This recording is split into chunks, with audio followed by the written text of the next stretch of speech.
সাধারণ ছাত্রছাত্রীরা সরস্বতী পুজোয় করতে পারে, রামনবমী করতে পারে, ইফতার পার্টি যদি করে রামনবমীও করছে, সাধারণ ছাত্ররাই করছে। দেখুন, ওখানে অনুমতি চেয়েছিল যাদবপুরের সাধারণ ছাত্রছাত্রীরা, বিশ্ববিদ্যালয়ে উপাচার্য অনুমতি দেননি, উপাচার্য তো নেই, যারা আছেন তারা অনুমতি দেননি। তাদের বক্তব্য উপাচার্য যেহেতু নেই সেই কারণে অনুমতি দেওয়া যাবে না। তো ওখানকার সাধারণ ছাত্রছাত্রীর প্রশ্ন একই প্রশ্ন এভিএপি, যদি উপাচার্য থাকাতে উপাচার্য না থাকাতে যদি অনুমতি না পাওয়া যায়, তাহলে তো বিশ্ববিদ্যালয় বন্ধ হয়ে যাওয়া উচিত। বিশ্ববিদ্যালয়ের পরীক্ষার অনুমতি কে দেবে, পরীক্ষা হলে কীভাবে চলবে, বিশ্ববিদ্যালয়ের দৈনন্দিন কাজকর্মকে পরিচালনা করবে।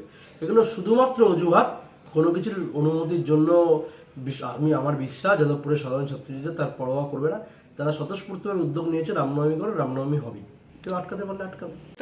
রামনবমী কি ভাবছেন বা কিরকম কি প্রিপারেশন আছেন আপনাদের তরফে? সমস্ত বাংলার মানুষকে, আপামর বাঙালিকে রামনবমীর শুভেচ্ছা, আগাম শুভেচ্ছা।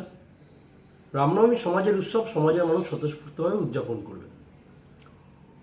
তো স্বাভাবিকভাবেই রামনবমী যারা আয়োজন করছেন তাদেরকে শুভেচ্ছা জানাই। সমাজের মানুষ সমাজের মতো করে রামনবমী করবেন। এবং বাঙালির যে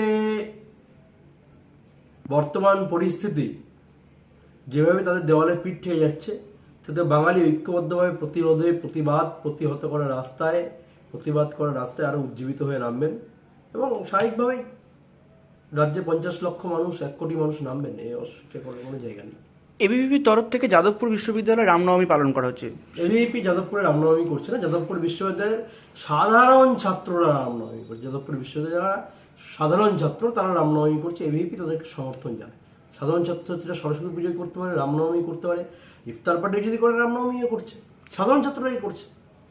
শুধু কি যাদবপুর বিশ্ববিদ্যালয় না, কলকাতা বা সমস্ত রাজ্যের জায়গায় হচ্ছে, রাজ্যের সমস্ত জায়গায় সাধারণ ছাত্ররা রামনবমী করছে। কালকে যারা রামনবমী তারা 50% ছাত্র যুব, 50 লক্ষ ছাত্র যুব রাস্তায় নামবে। তারা তো কোনো না কোনো ক্যাম্পাসে পড়ে।